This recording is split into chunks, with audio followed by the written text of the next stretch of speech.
ನಿತ್ತು ಸಲಹು ಅನ್ನೋ ಪದ್ಯ ಭಾಗವನ್ನ ನೋಡೋಣ. ಇದು ಮಧ್ಯಕಾಲೀನ ಕನ್ನಡದಲ್ಲಿ ರಚನೆಯಾಗಿರುವಂತಹ ಒಂದು ಕೃತಿ. ಕೃತಿಕಾರರು ಯಾರಪ್ಪ ಅಂತ ಹೇಳಿದ್ರೆ ರಾಘವಾಂಕ. ಏನದು?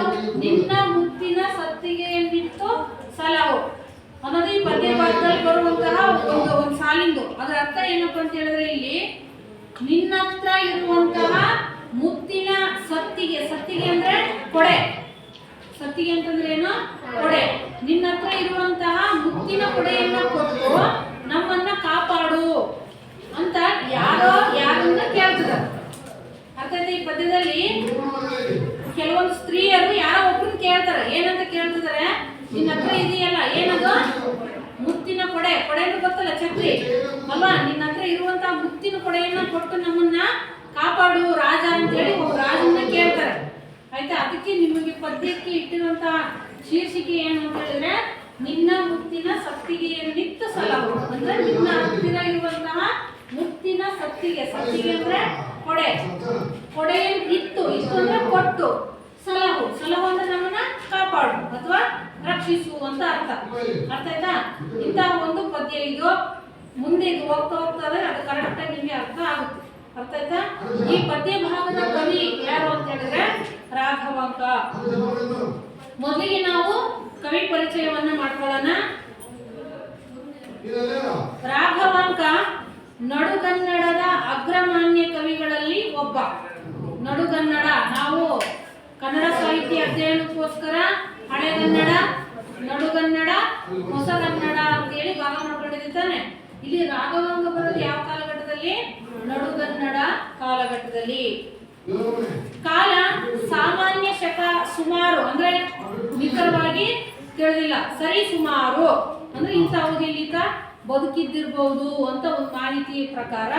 ಎಷ್ಟು ಅಂತ ಹೇಳಿದ್ರೆ 1225. ಕಾಲ ಎಷ್ಟು? 1225 ಈತನ ಕಾಲ. ಇನ್ನು ಸ್ಥಳ ಯಾವುದು ಅಂತ ಹೇಳಿದ್ರೆ ಹಂಪಿ. ಸ್ಥಳ ಯಾವುದು? ಹಂಪಿ. ಹಂಪಿ ಕ್ಷೇತ್ರದವನು. ಪಂಪಾಕರನ ಪರಮ ಭಕ್ತ ಯಾರು? ರಾಘವಾಂಕ. ಹಂಪಿಯಲ್ಲಿ ಬರುವಂತಹ ವಿರೂಪಾಕ್ಷ ಏನ್ ದೈವ ಇದೆಯಲ್ವಾ, ಆ ವಿರೂಪಾಕ್ಷ ದೈವದ ಪರಮ ಭಕ್ತನಾಗಿದ್ದಂಥವನು. ರಗಳೆ ಕವಿ ಎಂದೆನಿಸಿದ ಹರಿಹರನ ಸೋದರಳಿಯ ಮತ್ತು ಶಿಷ್ಯ. ನೀವು ಇನ್ನೊಬ್ಬ ಕವಿ ಹೆಸರನ್ನ ಕೇಳಿರ್ಬೋದು. ಯಾರದು? ಹರಿಹರ. ಹರಿಹರ ಅನ್ನೋ ಒಂದು ಕವಿ ಹೆಸರು ಕೇಳಿರ್ತಾನೆ. ಆ ಹರಿಹರ ಕವಿಯ ಸೋದರಳಿಯ ಯಾರಪ್ಪ ಅಂತ ಹೇಳಿದ್ರೆ ರಾಘವಾಂಕ.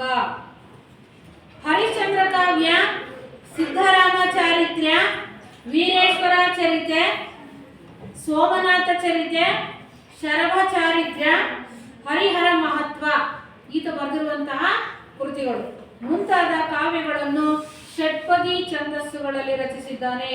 ಇವು ಎಲ್ಲಾ ಪದ್ಯಗಳನ್ನ ಯಾವ ಛಂದಸ್ಸಲ್ಲಿ ಇಟ್ಕೊಂಡು ಬರೆದಿರೋದು? ಷಟ್ಪದಿ ಛಂದಸ್ಸಲ್ಲಿ ರಚನೆ ಮಾಡಿದ್ದಾನೆ. ಇನ್ನು ಈತನಿಗೆ ಇದ್ದಂತಹ ಬಿರುದುಗಳು ಯಾವ್ಯಾವು ಅಂತ ಹೇಳಿದ್ರೆ, ಉಭಯ ಕವಿ ಕಮಲ ರವಿ, ಕವಿ ಶರಭ ವೇರುಂಡ, ಷಟ್ಪದಿ ಬ್ರಹ್ಮ ಅನ್ನೋ ಮೂರು ಅಭಿಧಾನಗಳು, ಬಿರುದುಗಳು ಈತನಿಗೆ ಇತ್ತು. ಈ ರೀತಿಯ ಅಭಿಧಾನಗಳನ್ನು ಹೊಂದಿದ್ದು ಷಟ್ಪದಿ ಕಾವ್ಯದ ನಿರ್ಮಾಪಕನೆಂಬ ಅಗ್ಗಳಿಕೆಗೆ ಪಾತ್ರನಾದ ಕವಿ ಯಾರಪ್ಪ ಅದು ಅಂತ ಹೇಳಿದ್ರೆ ರಾಘವಾಂಕ. ರಾಘವಾಂಕ ಕವಿ ವಿರಚಿತವಾದ ಪ್ರಸ್ತುತ ಪದ್ಯ ಭಾಗವನ್ನು ಶ್ರೀ ಟಿ.ಎಸ್. ವೆಂಕಣ್ಣಯ್ಯ ಅವರು ಸಂಪಾದಿಸಿರುವ ಹರಿಶ್ಚಂದ್ರ ಕಾವ್ಯ ಸಂಗ್ರಹ ಗ್ರಂಥದ ವಿಶ್ವಾಮಿತ್ರಾಶ್ರಮ ಪ್ರವೇಶ ಭಾಗದಿಂದ, ಅಂದ್ರೆ ಎಷ್ಟನೇ ಪದ್ಯ ಅಂತಂದ್ರೆ 26ರಿಂದ 34 ಈ ಭಾಗದಿಂದ ಆಯ್ಕೆ ಮಾಡಿ ನಿಮಗೆ ಇಟ್ಟಿರುವಂತದ್ದು. ಇಷ್ಟು ಕೃತಿಕಾರರ ಪರಿಚಯ. ಯಾರು ಕವಿ? ರಾಘವಾಂಕ. ನೋಡಿ, ಇದು ರಾಘವಾಂಕನ ಭಾವಚಿತ್ರ ಅಲ್ವಾ? ಆತನಿಗೆ ಇದ್ದಂತಹ ಬಿರುದುಗಳು ಏನೇನಿದಾವಲ್ಲ, ಉಭಯ ಕವಿ ಕಮಲ ರವಿ ಅಲ್ವಾ, ಈತನೇ. ಆಮೇಲೆ ಕವಿ ಶರಭ ವೇರುಂಡ, ಷಟ್ಪದಿ ಬ್ರಹ್ಮ ಅಲ್ವಾ, ಹರಿಹರನ ಸೋದರಳಿಯ ಯಾರು? ರಾಘವಾಂಕ. ಆಯ್ತಾ? ಇಷ್ಟು ಕೃತಿಕಾರರ ಪರಿಚಯ ಆಯಿತು. ಇನ್ನು ಈ ಪದ್ಯ ಭಾಗದ ಆಶಯ ಏನು ಅಂತ ನಾವು ನೋಡೋದಾದ್ರೆ, ಹರಿಶ್ಚಂದ್ರ ಕಾವ್ಯದಲ್ಲಿ ಸತ್ಯ ಪರಿಪಾಲನೆಯ ಪರಾಕಾಷ್ಠೆಯನ್ನು ಕಾಣುತ್ತೇವೆ. ಹರನೆಂಬುದೇ ಸತ್ಯ, ಸತ್ಯವೆಂಬುದೇ ಹರನು ಎಂದು ಸಾಧಿಸಿ ತೋರಿದ ಮಹಾ ಸತ್ಯಸಂಧ ಹರಿಶ್ಚಂದ್ರನಿಗೆ ಅವನ ರಾಣಿ ಚಂದ್ರಮತಿಯೇ ನೈತಿಕ ಸ್ಫೂರ್ತಿಯಾಗಿದ್ದಳು. ನಾವು ಸತ್ಯ ಅಂದ ತಕ್ಷಣನೇ ನಮಗೆ ಕೆಲವೊಂದು ಪುರಾಣ ಕಥೆಗಳು ನೆನಪಾಗ್ತವೆ ಅಲ್ವಾ. ಸತ್ಯ ಅಂದ ತಕ್ಷಣ ಪುರಾಣದಲ್ಲಿ ನಮಗೆ ನೆನಪಾಗುವಂತ ವ್ಯಕ್ತಿ ಯಾರು ಅಂತ ಹೇಳಿದ್ರೆ ಸತ್ಯ ಹರಿಶ್ಚಂದ್ರ. ಮತ್ತೆ ಇನ್ನೊಂದು ಪುಣ್ಯಕೋಟಿ ಅಲ್ವಾ. ಪುಣ್ಯಕೋಟಿಯಲ್ಲಿ ಏನ್ ಮಾಡ್ತೀವಿ, ಅದು ಸಹ ಸತ್ಯ ಪರಿಪಾಲನೆಗಾಗಿ ಏನ್ ಮಾಡ್ತೀವಿ, ಅದ್ರ ರೀತಿನೇ ನಡ್ಕೊಳ್ತು ಪುಣ್ಯಕೋಟಿ ಅಲ್ವಾ. ಅದು ಹುಲಿ ತಿನ್ನುವಾಗ ಅದು ಏನ್ ಮಾಡ್ಬೋದಿತ್ತು, ಅದು ಕೇಳ್ಕೊಳ್ಳುತ್ತೆ ಏನಂತ, ನನ್ನ ಮಗು ಕಾಯ್ತಾ ಇದೆ, ಕರು ಕಾಯ್ತಾ ಇದೆ, ನಾನು ಹೋಗಿ ಅದಕ್ಕೆ ಹಾಲು ಉಣಿಸಿ ಬಂದ್ಬಿಡ್ತೀನಿ, ನನಗೆ ಹೋಗಿ ಬರ್ಲಿಕ್ಕೆ ಅವಕಾಶ ಕೊಡು ಅಂತ ಕೇಳ್ತು ಪುಣ್ಯಕೋಟಿ ಅಲ್ವಾ. ಆಗ ಅವಾಗ ಏನ್ ಮಾಡ್ತದ ಹುಲಿ, ಆಯ್ತು ಅಂತೇಳಿ ಮಾತು ಕೊಡುತ್ತೆ. ಅದರಂತೆ ಆ ಪುಣ್ಯಕೋಟಿ ಹಸು ಮನೆಗೆ ಬಂದು ಕರುವಿಗೆ ಹಾಲು ಉಣಿಸಿ ಪುನಃ ಏನ್ ಮಾಡ್ತದ, ಆ ಹುಲಿ ಮುಂದೆ ಹೋಗಿ ನಿಲ್ತು, ನನ್ನ ತಿನ್ಬೋದು ನೀನು ಅಂತ. ಅದು ಹಂಗೆ ಇದ್ಬಿಡ್ಬೋದಿತ್ತಲ್ಲ, ಮನೆಗೆ ಬಂದು ಕರುವಿನ ಜೊತೆಗೆ ಆರಾಮಾಗಿ ಹೆಂಗೋ ತಪ್ಪಿಸ್ಕೊಂಡು ಬಂದೆ ಬಿಡು, ಬದುಕಿದ್ದೆ ಸಾಕು ಅಂತ ಹೇಳಿ ಇರ್ಬೋದಿತ್ತಲ್ವಾ. ಆದ್ರೆ ಅದ್ ರೀತಿ ಇರ್ಲಿಲ್ಲ. ಯಾಕೆ, ಅದು ಮಾತೇಳುತ್ತೆ, ಕೊಟ್ಟ ಮಾತಿಗೆ ತಪ್ಪಲಾರೆ, ಕೆಟ್ಟ ಯೋಚನೆ ಮಾಡಲಾರೆ ಅಂತ ಪದ್ಯದಲ್ಲಿ ಬರುತ್ತೆ ತಾನೆ. ಅಂದ್ರೆ ಮಾತಿನ ರೀತಿನೇ ನಾನು ನಡ್ಕೊಳ್ತೀನಿ. ಇವೆಲ್ಲವೂ ಭಾರತವನ್ನ ಪ್ರತಿನಿಧಿಸುವಂತ ಕಥೆಗಳು. ಯಾವುದಕ್ಕೆ, ಸತ್ಯಕ್ಕೆ. ಅರ್ಥ ಆಯ್ತಾ. ಅದೇ ರೀತಿ ಇನ್ನೊಬ್ಬ ವ್ಯಕ್ತಿಯನ್ನ ಗುರುತಿಸ್ತೀವಿ ನಾವು ಪುರಾಣ ಕಥೆಯಲ್ಲಿ. ಯಾರಪ್ಪ ಅಂತ ಹೇಳಿದ್ರೆ ಸತ್ಯ ಹರಿಶ್ಚಂದ್ರ. ಬರೀ ಹರಿಶ್ಚಂದ್ರ ಅನ್ನಲ್ಲ ನಾವು. ನೋಡ್ರಿ, ಪ್ರಾರಂಭದಲ್ಲಿ ಒಂದು ಹೆಸರು ಬಂದ್ಬಿಡುತ್ತೆ ನಮ್ಗೆ ಗೊತ್ತಿಲ್ಲದೇನೆ. ಏನಂತ, ಸತ್ಯ ಅಂದ್ರೆ ಸತ್ಯಕ್ಕೆ ಹೆಸರಾಗಿರುವಂತವ್ನು ಯಾರದು, ಸತ್ಯ ಹರಿಶ್ಚಂದ್ರ. ಆತನ ಕಥೆನೇ ಇಲ್ಲಿ ನಮಗೆ ಬರುವಂತದ್ದು. ಈ ಹರಿಶ್ಚಂದ್ರ ಕಾವ್ಯದಲ್ಲಿ ಸತ್ಯ ಪರಿಪಾಲನೆ ಪರಾಕಾಷ್ಠೆಯನ್ನ ಕಾಣ್ತೇವೆ. ತನ್ನ ಕುಟುಂಬವನ್ನೇ ಬಿಟ್ರು ಅವನು ಏನ್ ಬಿಡಲ್ಲ, ಸತ್ಯವನ್ನ ಬಿಡಲ್ಲ. ಇದು ಸತ್ಯದ ಪರಾಕಾಷ್ಠೆ, ಎತ್ತರ. ಅದನ್ನ ಪಾಲನೆ ಮಾಡ್ಕೊಂಡು ಬಂದಿರುವಂತ ಯಾರಪ್ಪ ಇಲ್ಲಿ ಅಂತ ಹೇಳಿದ್ರೆ ಹರಿಶ್ಚಂದ್ರ. ಹರನೆಂಬುದೇ ಸತ್ಯ, ಸತ್ಯವೆಂಬುದೇ ಹರನು. ದೇವರನ್ನ ಎಲ್ಲಿ ಕಂಡವನು, ಸತ್ಯದಲ್ಲಿನೇ ಕಂಡ. ನಾವು ಸತ್ಯದ ದಾರಿಯಲ್ಲಿ ನಡೆದ್ರೆ ದೇವರು ನಮ್ಮ ಒಟ್ಟಿಗೆ ಇರ್ತಾನೆ. ಸತ್ಯನೇ ಹರ ಅಂತ ಹೇಳಿ ನಂಬುದಂತವ್ರು ಯಾರು, ಹರಿಶ್ಚಂದ್ರ ಎಂದು ಸಾಧಿಸಿ ತೋರಿದ ಮಹಾ ಸತ್ಯ ಸಂಧ ಹರಿಶ್ಚಂದ್ರನಿಗೆ ಅವನ ರಾಣಿ ಚಂದ್ರಮತಿಯೇ ನೈತಿಕ ಸ್ಫೂರ್ತಿಯಾಗಿದ್ದಳು. ಅವನ ಜೊತೆಯಾಗಿ ಆಯ್ತಾ, ಎಲ್ಲದಕ್ಕೂ ಅವನಿಗೆ ಒಡನಾಡಿಯಾಗಿದ್ದಂಥವ್ರು ಯಾರಪ್ಪ ಅಂತ ಹೇಳಿದ್ರೆ ಹರಿಶ್ಚಂದ್ರನ ಪತ್ನಿ ಯಾರು, ಚಂದ್ರಮತಿ.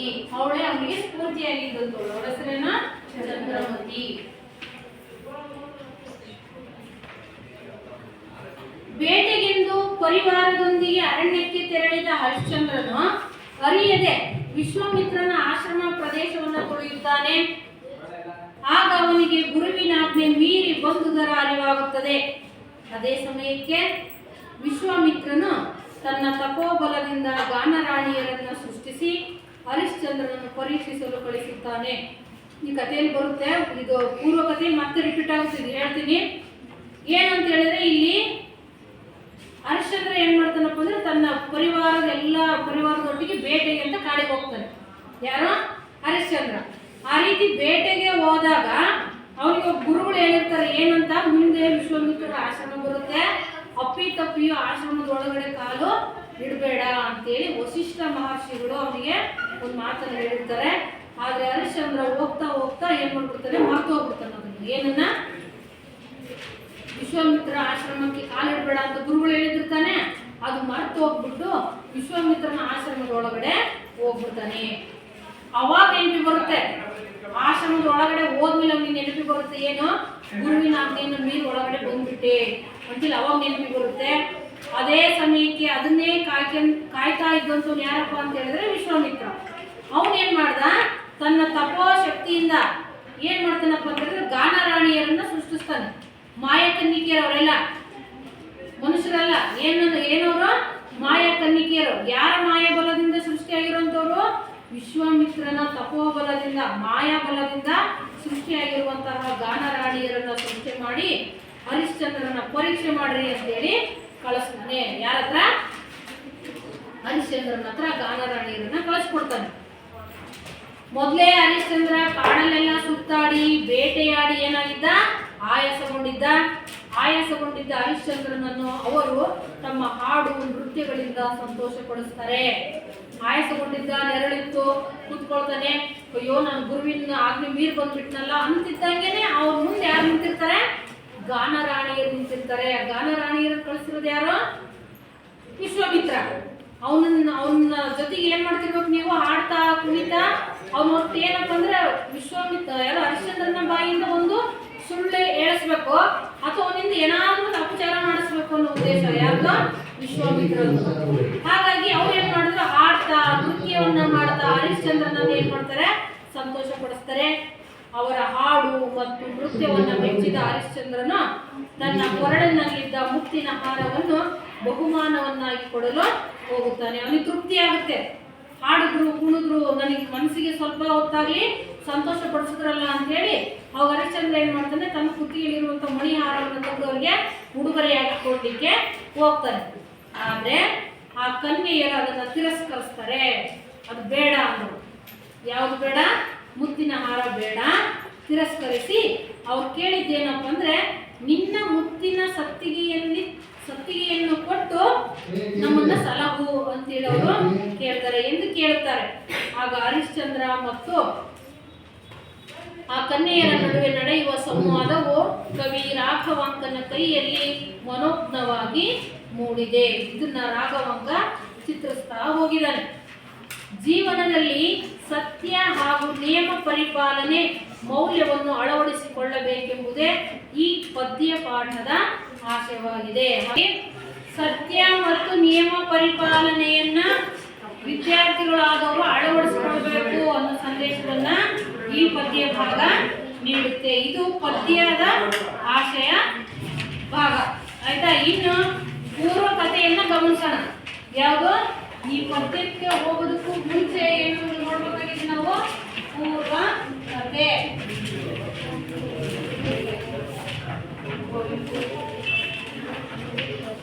ಏನಿದು ಪೂರ್ವ ಕಥೆ ಅಂತ ಹೇಳಿದ್ರೆ, ಒಮ್ಮೆ ದೇವಸಭೆ ನಡೆದಿದ್ದಾಗ ಇಂದ್ರನು ಭೂಲೋಕದಲ್ಲಿ ಸತ್ಯವಂತ ಅರಸ ಯಾರು ಎಂದು ವಸಿಷ್ಠರಲ್ಲಿ ವಿಚಾರಿಸಿದನು.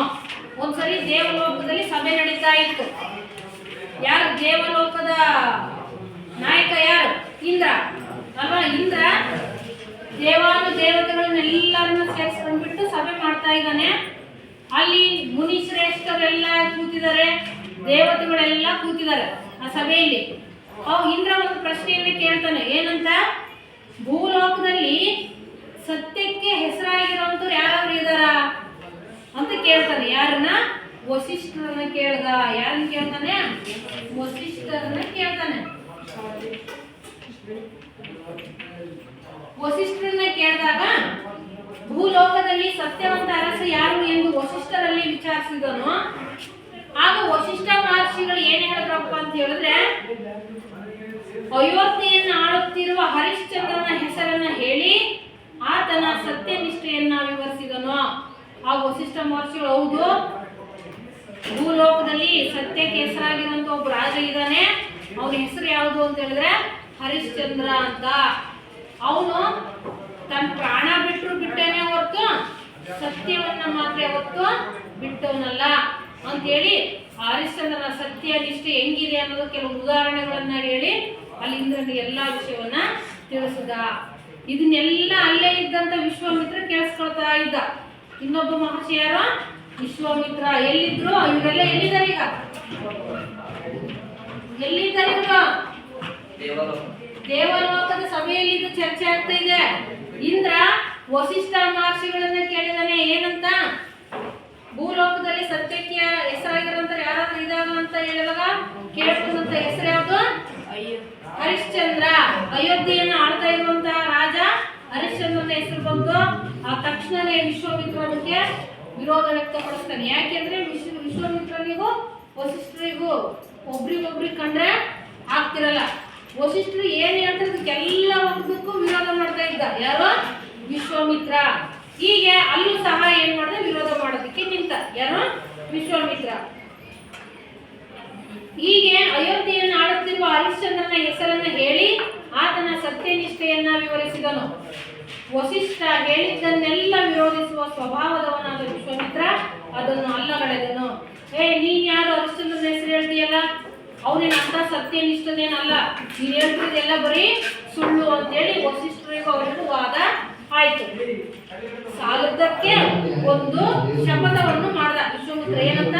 ನೀನ್ ಹೇಳಿದೆಯಲ್ಲ ಹರಿಶ್ಚಂದ್ರನೇ ಶ್ರೇಷ್ಠ, ಅವನು ಸುಳ್ಳನ್ನು ಹೇಳ್ದವನೇ ಅಲ್ಲ, ಸತ್ಯ ದಾರಿಯಲ್ಲಿ ನಡೆದವನು ಅಂತ ಹೇಳಿದೆಯಲ್ವ ನೀನು, ಅದೇ ಹರಿಶ್ಚಂದ್ರನ ಬಾಯಿಂದ ಸುಳ್ಳನ್ನ ಹೇಳಿಸಿಯೇ ಸಿದ್ಧ. ನಾನು ಏನ್ ಮಾಡ್ತೀನಿ ಈಗ? ನೀನ್ ಹೇಳಿರುವಂತ ಹರಿಶ್ಚಂದ್ರನ ಬಾಯಲ್ಲಿ ಏನ್ ಬರೋ ಹಾಗೆ ಮಾಡ್ತೀನಿ? ಸುಳ್ಳು ಬರೋ ಹಾಗೆ ಮಾಡಿಯೇ ಮಾಡ್ತೀನಿ ಅಂತ ಶಪಥವನ್ನ ಮಾಡ್ದ. ಯಾರೋ? ವಿಶ್ವಾಮಿತ್ರ ಎಂದು ಪಂಥ ಒಡ್ಡದ ಅಂದ್ರೆ ಶಪಥ ಪ್ರತಿಜ್ಞೆಯನ್ನ ಮಾಡ್ದ.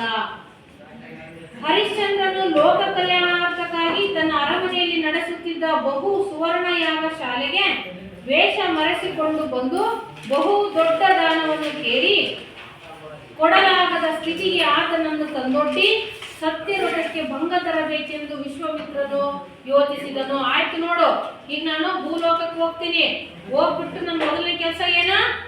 ಹರಿಶ್ಚಂದ್ರನ ಬಾಯಿಂದ ಸುಳ್ಳನ್ನು ಹೇಳ್ಸೋದು, ಅವನಿಂದ ಏನಾದ್ರೂ ಒಂದು ಕೆಟ್ಟದ ಅಪಚಾರವನ್ನ ಮಾಡಿಸ್ತೀನಿ, ನೀನ್ ಹೇಳಿದ ಸುಳ್ಳು ಅನ್ನೋದನ್ನ ನಾನು ಪ್ರತಿಪಾದಿಸ್ತೀನಿ ಅಂತೇಳಿ ಶಬ್ದವನ್ನ ಮಾಡಿ ಈಗ ಯೋಚನೆ ಮಾಡ್ತಾನೆ, ಹೆಂಗೆ ಅವನ ಬಾಯಿಂದ ಸುಳ್ಳು ಹೇಳ್ಸೋದು ಅಂತ. ಅವಾಗ ಅವನಿಗೆ ಒಂದು ಯೋಚನೆ ಬರುತ್ತೆ, ಹರಿಶ್ಚಂದ್ರ ಒಂದು ಯಾಗ ಮಾಡ್ತಾ ಇದ್ದಾನೆ, ಆ ಯಾಗಕ್ಕೆ ಹೋಗೋದು. ಆ ಯಾಗದಲ್ಲಿ ಹರಿಶ್ಚಂದ್ರ ಯಾರು ಏನ್ ಕೇಳಿದ್ರು ಸಹ ಏನ್ ಮಾಡ್ತಾ ಇದ್ದ? ದಾನವಾಗಿ ಕೊಡ್ಬೇಕು, ದಾನ ಕೊಡ್ತಾ ಇದ್ದ. ಯಾರೋ ಹರಿಶ್ಚಂದ್ರ ಯಾರು ಏನೇ ಕೇಳಿದ್ರು ಇಲ್ಲ ಅನ್ನೋದಾಗಿ ದಾನ ಕೊಡ್ತಾ ಇದ್ದ. ಯಾಗ ಮಾಡಿದ ನಂತರ ಇವನ್ ಏನ್ ಮಾಡ್ತಾನೆ? ವೇಷ ಮಾಡಿಸ್ಕೊಂಡು ಅಲ್ಲಿ ಹೋಗಿ ನಾನು ದಾನವನ್ನು ಕೇಳ್ಬೇಕು. ಅವನನ್ನು ಕೊಡಕ್ ಸಾಧ್ಯನೇ ಆಗಿರ್ಬಾರ್ದು. ಯಾರ ಕೈಯಿಂದ? ಹರಿಶ್ಚಂದ್ರನ ಕೈಯಿಂದ. ಆ ರೀತಿ ದಾನವನ್ನ ಕೇಳಿ ಅವನ ಸಂಕಷ್ಟಕ್ಕೆ ಈಡು ಮಾಡಿ ಅವನಿಗೆ ತೊಂದರೆಯನ್ನ ಕೊಡ್ಬೇಕು. ಅವನಿಂದ ಅಪಚಾರ ಮಾಡಿಸ್ದಂಗಾಗುತ್ತಾ? ಅವ್ನು ಕೊಡಕ್ ಆಗದೆ ಇರೋ ಸ್ಥಿತಿಗೆ ತಂದ್ಬಿಟ್ರೆ ಅವನನ್ನ. ಮತ್ತೆ ಅವನು ಮಾತು ಕೊಟ್ಟಿರ್ತಾನೆ, ದಾನ ಕೊಟ್ಟೆ ಕೊಡ್ತೀನಿ, ಕೇಳಿದಷ್ಟು ಕೊಡ್ತೀನಿ, ಇಲ್ಲ ಅನ್ನಲ್ಲ ಅಂತ. ನಾನು ಅವ್ನು ಕೊಡಕ್ ಆಗದೆ ಇರೋ ಸ್ಥಿತಿಗೆ ತಂದ್ಬಿಟ್ರೆ ಅಪಚಾರ ಮಾಡ್ದಂಗಾಯ್ತಾನೆ ಹರಿಶ್ಚಂದ್ರ. ಅಂತ ಸ್ಥಿತಿಗೆ ತಂದು ಕೊಡ್ಬೇಕು ಇವನನ್ನ, ಹರಿಶ್ಚಂದ್ರನ ಅಂತೇಳಿ ಯೋಚನೆ ಮಾಡ್ದ. ಹೀಗೆ ಅವನ ಸತ್ಯವ್ರತಕ್ಕೆ ಭಂಗ ತರಬೇಕೆಂದು ವಿಶ್ವಾಮಿತ್ರ ಯೋಚಿಸಿದನು. ಆದರೆ ಹರಿಶ್ಚಂದ್ರ ಆತ ಕೇಳಿದಷ್ಟೆಲ್ಲವನ್ನು ಭಯ ಭಕ್ತಿಯಿಂದ ನೀಡಿ ಸೈ ಎನಿಸಿಕೊಂಡನು. ಅವನೇನ್ ಕೇಳಿದ್ರು ಇಲ್ಲ ಅನ್ನೋದಂಗೆ ಏನ್ ಮಾಡ್ತಾನೆ ಹರಿಶ್ಚಂದ್ರ? ಕೊಡ್ತಾನೆ. ನೀವು ಸಿನಿಮಾದಲ್ಲಿ ನೋಡಿರ್ಬೋದು, ಬರ್ತಾನೆ ವಿಶ್ವಾಮಿತ್ರ ವೇಷ ಮಾಡಿಸ್ಕೊಂಡು ಯಾಗ ನಡೀತಾ ಇರುತ್ತೆ, ಎಲ್ಲರಿಗೂ ದಾನಿಗಳಿಗೆ ಬಂದಂತವರಿಗೆ ಬಟ್ಟೆ ಅನ್ನ ಎಲ್ಲ ಕೊಡ್ತಾ ಇರ್ತಾರೆ ಹರಿಶ್ಚಂದ್ರ. ಆ ವಿಶ್ವಾಮಿತ್ರ ಬರ್ತಾನೆ, ನಿಮ್ಗೆ ಏನ್ ಬೇಕು ಅಂತ ಹೇಳಿದಾಗ ಆ ವಿಶ್ವಾಮಿತ್ರ ಏನ್ ಹೇಳ್ತಾನಪ್ಪ ಅಂತ ಹೇಳಿದ್ರೆ, ಒಬ್ಬ ವ್ಯಕ್ತಿ ಒಂದು ಆನೆ ಮೇಲೆ ನಿಂತು ಬಿಟ್ಟು ಒಂದು ನಾಣ್ಯವನ್ನ ಹಿಂಗ ಆಕಾಶಕ್ಕೆ ಚಿಮ್ಮಬೇಕು, ಅದು ಎಲ್ಲಿವರೆಗೂ ಹೋಗುತ್ತೋ ಅಲ್ಲಿವರೆಗೂ ದನ ಕನಕ ರಾಶಿ ಬೇಕು ನನಗೆ ಅಂತ ಕೇಳ್ತಾನೆ. ಅಷ್ಟನ್ನು ಕೊಡು ಹರಿಶ್ಚಂದ್ರ ನೀನು ಅಂತ. ಇಡೀ ತನ್ನ ಸಾಮ್ರಾಜ್ಯವನ್ನೆಲ್ಲವನ್ನು ಹಾಕಿದ್ರು ಅಷ್ಟಾಗಲ್ಲ ಅಂತ ದಾನವನ್ನ ಕೇಳ್ದ. ಯಾರು? ವಿಶ್ವಾಮಿತ್ರ. ಅಲ್ಲಿ ಬರುತ್ತಾ ಕಥೆಯಲ್ಲಿ, ಕೊನೆಗೆ ಯಾರೋ ಹರಿಶ್ಚಂದ್ರ ಎಲ್ಲವನ್ನ ಕೊಟ್ಟು ಕೊನೆಗೆ ತನ್ನ ಹೆಂಡತಿಯನ್ನು ಮಾರ್ತಾನೆ, ತನ್ನ ಮಗನನ್ನು ಮಾರ್ತಾನೆ, ತನ್ನನ್ನು ತಾನೇ ಮಾರ್ಕೊಂತಾನೆ ಅಲ್ವಾ? ಕಥೆಯಲ್ಲಿ ಬರುತ್ತೆ ಪೂರ್ತಿ. ಆಯ್ತಾ? ಅದನ್ನ ಆಮೇಲೆ ಇನ್ನೊಂದು ಕ್ಲಾಸ ನಾನು ನೀಟಾಗಿ ಹೇಳ್ತೀನಿ. ಹೀಗೆ ಇಂಥ ಪರಿಸ್ಥಿತಿಗೆ ತಂದು ಹೊಡ್ದ ಯಾರು? ವಿಶ್ವಾಮಿತ್ರ. ಯಾರನ್ನ? ಹರಿಶ್ಚಂದ್ರನ. ಆದ್ರೂ ಅದರಲ್ಲಿ ಕೊನೆ ಗೆದ್ದವನು ಯಾರಪ್ಪ ಅಂತ ಹೇಳಿದ್ರೆ ಹರಿಶ್ಚಂದ್ರನೇ. ಈ ಮೊದಲನೇ ಹಂತದಲ್ಲೇ ಗೆದ್ದ. ಸೋತವ್ರು ಯಾರು? ವಿಶ್ವಾಮಿತ್ರ. ಈಗ ಮತ್ತೇನ್ ಮಾಡೋಣ ಅವನ ಬಾಯಿಂದ ಸುಳ್ಳು ಹೇಳ್ಸೋದಕ್ಕೆ ಅಂತ ಮತ್ತೆ ಯೋಚನೆ ಮಾಡ್ತಾನೆ. ಹಾಗಿದ್ರೆ ಮುಂದೆ ಏನ್ ಮಾಡ್ದ? ಆದ್ರೆ ಹರಿಶ್ಚಂದ್ರ ಅದಕ್ಕೆ ಹೇಳಿದ್ದಷ್ಟೆಲ್ಲವನ್ನು ಭಯ ಭಕ್ತಿಯಿಂದ ನೀಡಿ ಸೈ ಎನಿಸಿಕೊಂಡನು. ಹೀಗೆ ಮೊದಲ ಪ್ರಯತ್ನದಲ್ಲೇ ಎಡವಿದ ವಿಶ್ವಾಮಿತ್ರ ಹೇಗಾದರೂ ಮಾಡಿ ಆತನನ್ನು ಮಣಿಸಲೇಬೇಕೆಂದುಕೊಂಡು ಇನ್ನೊಂದು ತಂತ್ರವನ್ನು ಹೂಡಿದನು. ಮೊದಲನೇ ಪ್ರಯತ್ನದಲ್ಲಿ ಗೆದ್ಬಿಟ್ನಲ್ಲ ಹರಿಶ್ಚಂದ್ರ, ಇನ್ನೊಂದು ಪ್ರಯತ್ನ ಮಾಡಬೇಕು, ಬೇರೆ ಏನಾದರೂ ಅವರಿಂದ ಅಪಚಾರ ಮಾಡಿಸ್ಬೇಕು, ಸುಳ್ಳು ನೆಲೆಸಲೇಬೇಕು ಅಂತೇಳಿ ಮತ್ತೊಂದು ತಂತ್ರವನ್ನು ಹೂಡ್ದ. ಏನದು ಅಂತ ಹೇಳಿದ್ರೆ, ಬೇಟೆಯ ನೆವದಲ್ಲಿ ಹರಿಶ್ಚಂದ್ರನನ್ನು ಕಾಡಿನಲ್ಲಿ ಅಲೆದಾಡಿಸಿ ಕಾಡಬೇಕು. ಬೇಟೆಗೆ ಬರ್ಬೇಕು ಅವನು ಹರಿಶ್ಚಂದ್ರ, ಕಾಡಲ್ಲೆಲ್ಲ ಸುತ್ತಾಡ್ಬೇಕು, ಅಲದಾಡಿಸ್ಬೇಕು, ಅವನಿಗೆ ಅಯ್ಯೋ ಅನ್ನಿಸ್ಬೇಕು ಅಂತೇಳಿ ಯೋಚನೆ ಮಾಡಿ ಅದಕ್ಕೂ ಸಹ ತಂತ್ರವನ್ನ ಹೂಡ್ತಾನೆ. ಏನ್ ಮಾಡ್ದ? ವಿವಿಧ ಮೃಗ ಪಕ್ಷಿಗಳನ್ನು ಸೃಷ್ಟಿಸಿ ನಾಡಿನ ಬೆಳೆಗಳನ್ನು ಕೆಡಿಸುವಂತೆ ಮಾಡಿದರೆ ರೈತಾಪಿ ಜನರು ರಾಜನಿಗೆ ಮೊರೆ ಇಡುತ್ತಾರೆ. ಆಗ ಹರಿಶ್ಚಂದ್ರ ಬೇಟೆಗೆಂದು ಕಾಡಿಗೆ ಬಂದೇ ಬರುತ್ತಾನೆ ಎಂದು ನಿಶ್ಚಯಿಸಿದ ವಿಶ್ವಾಮಿತ್ರ ಕೂಡಲೇ ಕಾರ್ಯಪ್ರವೃತ್ತನಾದನು. ಮತ್ತೊಂದು ಯೋಚನೆ ಏನ್ ಮಾಡಿದ ಅಂತ ಹೇಳಿದ್ರೆ, ತನ್ನ ಶಕ್ತಿಯಿಂದ ಮಾಯಾ ಪಕ್ಷಿ ಮೃಗಗಳನ್ನೆಲ್ಲ ಸೃಷ್ಟಿ ಮಾಡಿ ರೈತರು ಭೂಮಿ ಬಿಟ್ಟು ಬಿಡೋದು. ಅವೆಲ್ಲ ಏನ್ ಮಾಡ್ತಾವೆ? ಅವೆಲ್ಲ ಮಾಯಾ ಪಕ್ಷಿಗಳು, ಮಾಯಾ ಮೃಗಗಳು, ಜೀವಂತ ಸಹಜವಾಗಿರುವಂತ ಪ್ರಾಣಿ ಪಕ್ಷಿಗಳಲ್ಲ. ಯಾರ ತಪೋಬಲದಿಂದ ಸೃಷ್ಟಿಯಾಗಿರುವಂತವ?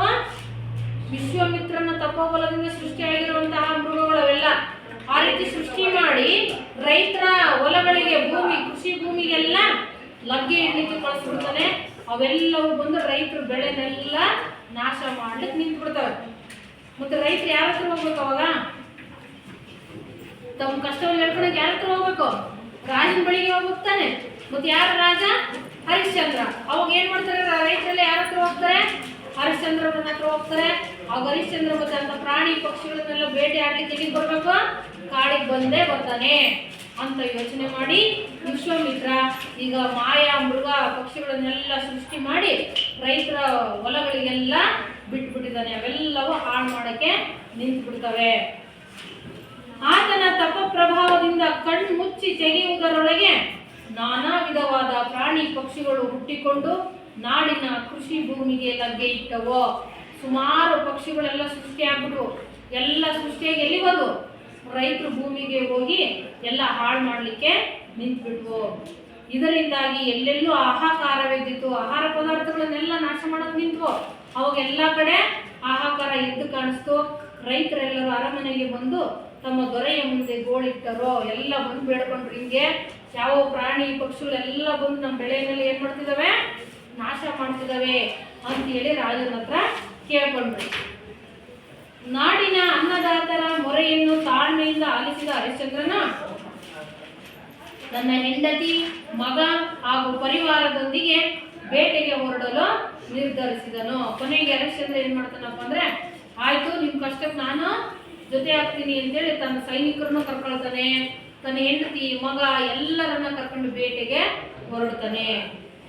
ಹೀಗೆ ಕಾಡು ದಾರಿಯಲ್ಲಿ ಸಿಗುವ ವಸಿಷ್ಠಾಶ್ರಮಕ್ಕೆ ಭೇಟಿ ನೀಡಿ ಗುರುಗಳ ಆಶೀರ್ವಾದ ಪಡೆದನು. ಹೀಗೆ ಹೋಗ್ತಿದ್ದಾನೆ. ಈಗ ಬೇಟೆಯಾಡಲಿಕ್ಕೆ ಕಾಡಿಗೆ ರಥದಲ್ಲಿ ತನ್ನ ಹೆಂಡತಿ, ಮಗ, ಸೈನಿಕರು ಎಲ್ಲವರನ್ನು ಕರ್ಕೊಂಡು ಹೋಗಿದ್ದಾನೆ.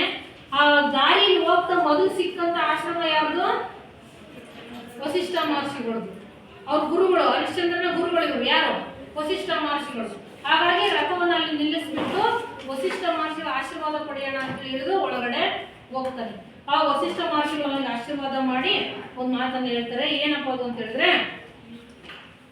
ಕಾಡು ದಾರಿಯಲ್ಲಿ ಸಿಗುವ ವಸಿಷ್ಠಾಶ್ರಮಕ್ಕೆ ಭೇಟಿ ನೀಡಿ ಗುರುಗಳ ಆಶೀರ್ವಾದ ಪಡೆದನು. ಅವರಿಂದ ಒಂದು ಮಾತು ಕೇಳ್ಕೊಡ್ತು. ಏನಂತಂದ್ರೆ, ಅಯ್ಯ ನಿನ್ನ ಕುಲಾಚಾರಕ್ಕೆ ಧಕ್ಕೆಯಾಗದಂತೆ ನಡೆದುಕೋ ಅಂತ ಹೇಳಿದ್ರು. ಯಾರು? ವಸಿಷ್ಠ ಮಹರ್ಷಿಗಳು. ನಿನ್ನ ಕುಲಾಚಾರಕ್ಕೆ ಧಕ್ಕೆ ಆಗಬಾರ್ದು, ಆ ರೀತಿ ನಡ್ಕೊಂಡ್ರೆ ನಿನ್ನ ವಂಶಸ್ಥರು ಹಿಂದಿನಿಂದ ಏನು ಉಳಿಸ್ಕೊಂಡು ಬಂದಿದಾರಲ್ಲ ಸತ್ಯದ ದಾರಿ, ಅದಕ್ಕೆ ಯಾವುದೇ ಕಾರಣಕ್ಕೂ ಅಪಚಾರ ಬರದಾಗೆ ನೋಡ್ಕೋ, ಸತ್ಯದ ದಾರಿಯಲ್ಲಿ ನಡಿ ನೀನು ಅಂತ. ಹಾಗಾಗಿ ಅಂತ ಕುಲಾಚಾರಕ್ಕೆ ಧಕ್ಕೆ ಆಗದಂತೆ ನಡೆದುಕೋ, ಸತ್ಯ ನಿಷ್ಠೆಯನ್ನ ಉಳಿಸಿಕೋ. ಮುಂದೆ ದಾರಿಯಲ್ಲಿ ಸಿಗುವ ವಿಶ್ವಾಮಿತ್ರನ ಆಶ್ರಮ ಪ್ರದೇಶಕ್ಕೆ ತಪ್ಪಿಯೂ ಕಾಲಿರಿಸಬೇಡ. ಇಲ್ಲಿ ಮುಂದೆ ಹೋಗ್ತೀಯಲ್ಲ, ಹೋಗುವಾಗ ಯಾವ ಆಶ್ರಮ ಸಿಗುತ್ತೆ? ವಿಶ್ವಾಮಿತ್ರ ಆಶ್ರಮ ಸಿಗುತ್ತೆ. ಅಪ್ಪಿ ತಪ್ಪಿ ಸಹ ನೀನು ಅವ್ರ ಆಶ್ರಮದ ಒಳಗಡೆ ಕಾಲಿಡಬೇಡ ಅಂತೇಳಿ ಎಚ್ಚರಿಕೆಯನ್ನು ಕೊಟ್ಟು ಕಳಿಸ್ತಾರೆ. ಯಾರು? ವಸಿಷ್ಠ ಮಹರ್ಷಿಗಳು. ಯಾರಿಗೆ? ಹರಿಶ್ಚಂದ್ರನಿಗೆ. ವಿಶ್ವಾಮಿತ್ರನ ಆಶ್ರಮ ಬರುತ್ತೆ ಅಲ್ಲಿ. ಇವ್ರಿಗೆ ಗೊತ್ತು ಈ ಮಾಯಾ ಮೃಗಗಳು ಇವೆಲ್ಲ ಬಂದಿರೋದು ಯಾವ ಕಾರಣದಿಂದ. ಇದಕ್ಕೆಲ್ಲ ಕಾರಣ ಯಾರು? ವಿಶ್ವಾಮಿತ್ರ ಮಹರ್ಷಿ ಅಂತ ಯಾರಿಗೆ ಗೊತ್ತು? ವಸಿಷ್ಠ ಮಹರ್ಷಿಗಳಿಗೆ ಗೊತ್ತು. ಹಾಗಾಗಿ ಹರಿಶ್ಚಂದ್ರನಿಗೆ ಎಚ್ಚರಿಕೆಯನ್ನು ಕೊಟ್ಟು ಅಪ್ಪಿ ತಪ್ಪಿ ಹೋಗ್ಬೇಡ ಆಶ್ರಮಕ್ಕೆ ಅಂತೇಳಿ ಹೇಳಿದ್ರು. ಎಂಬ ಎಚ್ಚರಿಕೆಯ ಸೂಚನೆಯನ್ನು ಪಡೆದು ಪರಿವಾರದೊಂದಿಗೆ ಬೇಟೆಗೆ ಹೊರಟನು. ಬೇಟೆಯನ್ನು ಆಡುತ್ತಾ ಅವನಿಗೆ ಅರಿವಿಲ್ಲದಂತೆ ವಿಶ್ವಾಮಿತ್ರನ ತಪೋವನವನ್ನ ಪ್ರವೇಶಿಸಿದನು. ಒಂದು ಮಾಯಾವಂದಿ ಅವನನ್ನು ತುಂಬಾ ಕಾಡಿಸ್ತಿರುತ್ತೆ. ಅದು ವಿಶ್ವಾಮಿತ್ರ ಮಾಡಿ ಕಳಿಸಿರುವಂತದ್ದು ಅಲ್ವಾ? ಅದು ಏನ್ ಮಾಡ್ತಿರುತ್ತಪ್ಪ ಅಂದ್ರೆ, ಹರಿಶ್ಚಂದ್ರನ ಕಣ್ಣಿಗೆ ಬೀಳೋದು ಮರೆಯಾಗೋದು, ಕಣ್ಣಿಗೆ ಬೀಳೋದು ಮರೆಯಾಗೋದು ಮಾಡ್ತಾ ಇರುತ್ತೆ. ಅದನ್ನು ಓಡಿಸ್ಕೊಳ್ತಾ ತುಂಬಾ ಆಯಾಸಗೊಂಡ್ಬಿಡ್ತಾನೆ. ಯಾರು? ಹರಿಶ್ಚಂದ್ರ. ಅವಾಗ ಕಣ್ಣಿಗೆ ಯಾವ ಆಶ್ರಮ ಕಾಣಿಸ್ತು? ವಿಶ್ವಾಮಿತ್ರರ ಆಶ್ರಮ ಕಾಣಿಸ್ತು. ಗುರುಗಳು ಹೇಳಿದಂತ ಮಾತು ಮರ್ತು ಹೋಗ್ಬಿಡ್ತು. ಏನ್ ಮಾಡ್ದ? ಆ ಆಶ್ರಮದ ಒಳಗಡೆ ಹೋಗ್ಬಿಡ್ತಾನೆ. ಆಗ ವಿಶ್ವಾಮಿತ್ರನು ಹರಿಶ್ಚಂದ್ರನನ್ನು ಪರೀಕ್ಷಿಸಲು ಅದನ್ನೇ ಕಾಯ್ತಾ ಇದ್ದ. ಯಾರು ಕಾಯ್ತಾ ಇದ್ದಿದ್ದು? ವಿಶ್ವಾಮಿತ್ರ. ಯಾವಾಗ ಹರಿಶ್ಚಂದ್ರ ಒಳಗಡೆ ಬರ್ತಾನೆ, ಬಂದ ತಕ್ಷಣನೇ ಮಾಯ ಕನ್ನಿಕೆಯರನ್ನ ಸೃಷ್ಟಿ ಮಾಡಿ ಅವ್ರ ಮುಂದೆ ಬಿಟ್ಟು ಬಿಡ್ಬೇಕು, ಅವನಿಂದ ತಪ್ಪು ಮಾಡಿಸ್ಬೇಕು ಅಂತೇಳಿ. ಹೀಗೆ ಹರಿಶ್ಚಂದ್ರನನ್ನು ಪರೀಕ್ಷಿಸಲು ತನ್ನ ಕೋಪದಿಂದ ಗಾನ ರಾಣಿಯರನ್ನ ಸೃಷ್ಟಿಸಿ ನಿಮ್ಮ ಸರ್ವ ಬುದ್ಧಿಗಳನ್ನ ಬಳಸಿ ಅವನನ್ನು ಮರುಳು ಮಾಡುತ್ತೀರಿ ಅಂತ ಹೇಳ್ದ. ನೀವೇನೇನ್ ಜಾಣತನ ಮಾಡ್ತೀರಾ ಮಾಡ್ರಿ, ಒಟ್ಟಾರೆ ಹರಿಶ್ಚಂದ್ರನ ಏನ್ ಮಾಡ್ಬೇಕು, ನೀವು ಮರುಳು ಮಾಡ್ಬೇಕು ಅಂತೇಳಿ ಅವ್ರ ಮಾತನ್ನು ಹೇಳಿ ಹರಿಶ್ಚಂದ್ರನ ಹತ್ರ ಅವ್ರನ್ನ ಕಳಿಸ್ಕೊಟ್ಟ. ಹರಿಶ್ಚಂದ್ರನ ಹತ್ರ ಗಾನ ರಾಣಿಯರು ಹೋಗ್ತಾರೆ. ಹರಿಶ್ಚಂದ್ರ ಮತ್ತು ಆ ಕನ್ಯೆಯರ ಮಧ್ಯೆ ಏನೇನು ಮಾತುಕತೆ ನಡೀತು, ಸಂಭಾಷಣೆ ನಡೀತು ಅವ್ರ ಮಧ್ಯೆ, ಅದೇ ನಿಮ್ಮ ಪದ್ಯ ಭಾಗ. ಇಡೀ ಪದ್ಯ ಭಾಗ ಬರೋದು ಯಾರ್ಯಾರ ಮಾತುಕತೆ? ಹರಿಶ್ಚಂದ್ರದ್ದು ಗಾನ ರಾಣಿ, ಹರಿಶ್ಚಂದ್ರದ್ದು ಗಾನ ರಾಣಿಯಲ್ಲೇ ಮಾತುಕತೆ ನಡೆಯುತ್ತೆ, ಅದು ನಿಮ್ಮ ಪದ್ಯ ಭಾಗ. ಇಷ್ಟು ಪೂರ್ವ ಕಥೆ ಆಯ್ತಾ. ನಾಳಿನ ತರಗತಿಯಲ್ಲಿ ಪ್ರವೇಶ ಮತ್ತು ಪದ್ಯ ಭಾಗ ಅವರ ಸಂಭಾಷಣೆ ಎಲ್ಲಿಂದ ಶುರುವಾಯ್ತಾ ಆ ಭಾಗಕ್ಕೆ ಹೋಗೋಣ. ಇವತ್ತಿಗೆ ಇಲ್ಲಿಗಿರಲಿ. ಈಗ ರಾಘವಾಂಕನ ಪರಿಚಯವನ್ನು ನೀವು ಮಾಡಿಕೊಡ್ಬೇಕು ಆಯ್ತಾ. ನಾನು ಬರೀತೀನಿ, ನೀವು ಅದು ಉತ್ತರವನ್ನು ಮಾತ್ರ ನೀವೇನ್ ಮಾಡ್ಬೇಕು, ಬರೀಬೇಕು. ಕವಿ ಯಾರು? ರಾಘವಾಂಕ. ಕಾಲ,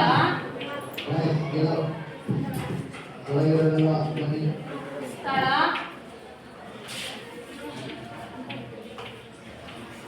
ಕೃತಿಗಳು,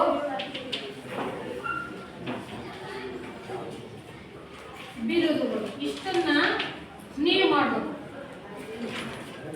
ಮೊದಲಿಗೆ ಕಾಲ ಯಾರು ಬರೀತೀರಿ? ಬರ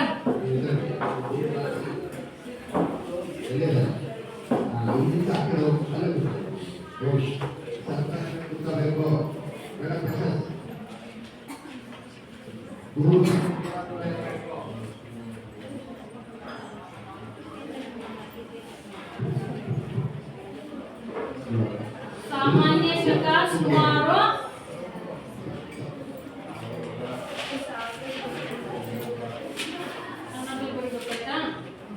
ಕಾಲ ಎಷ್ಟಾಗಿದ್ರೆ 1225. ಸರಿನಾ? ಸರಿ. ನಂತರ ಸ್ಥಳ ರಾಘವಾಂಕನ ಹುಟ್ಟೂರು ಅಥವಾ ರಾಘವಾಂಕನ ಸ್ಥಳ.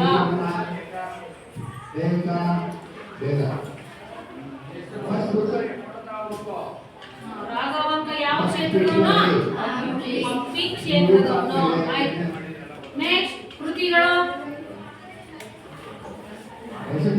ನಿಮ್ ನೆನಪಿಕೊಳ್ಳುವಂತ ಒಂದು ಅಥವಾ ಎರಡು ಅಥವಾ ಮೂರು ಕೃತಿಗಳು.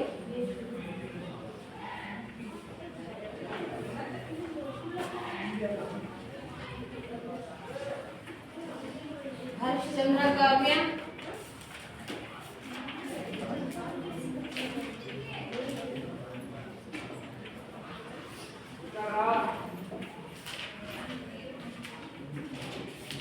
ಸಿದ್ಧರಾಮ ಚಾರಿತ್ರ,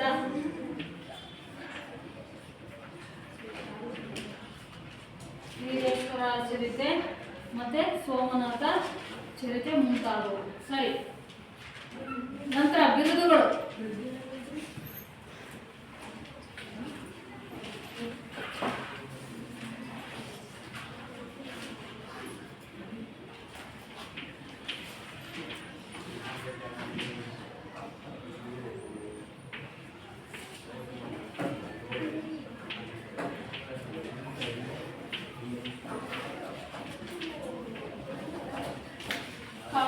ಕಮಲ ರವಿ.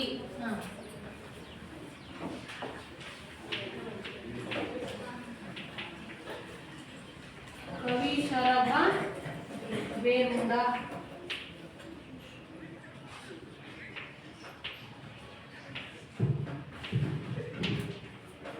ಷಟ್ಪದಿ ಬ್ರಹ್ಮ. ಇಷ್ಟು ಈತನ ಪರಿಚಯ. ರಾಘವಾಂಕ ಕಾಲ ಸಾಮಾನ್ಯ ಶಕ 1225, ಸ್ಥಳ ಹಂಪಿ, ಕೃತಿಗಳು ಹರಿಶ್ಚಂದ್ರ ಕಾವ್ಯ, ಸಿದ್ಧರಾಮ ಚಾರಿತ್ರ್ಯ, ವೀರೇಶ್ವರ ಚರಿತೆ, ಸೋಮನಾಥ ಚರಿತೆ ಮುಂತಾದವು. ಇನ್ನು ಅದರಲ್ಲಿ ಇದ್ದಂತಹ ಬಿರುದುಗಳು ಉಭಯ ಕವಿ, ಕಮಲ ರವಿ, ಕವಿ ಶರಭ ಬೇರುಂಡ, ಷಟ್ಪದಿ ಬ್ರಹ್ಮ, ಇನ್ನು ಮುಂತಾದ ಕೃತಿಗಳನ್ನ ಆತ ರಚನೆ ಮಾಡಿದರೆ ಇಷ್ಟು ಈತನ ಪರಿಚಯ. ಮುಂದಿನ ತರಗತಿಯಲ್ಲಿ ನಾವು ನೇರವಾಗಿ ಪದ್ಯಭಾಗಕ್ಕೆ ಹೋಗೋಣ. ಇಲ್ಲಿ ಈ ತರಗತಿಯನ್ನ ಮುಗಿಸೋಣ.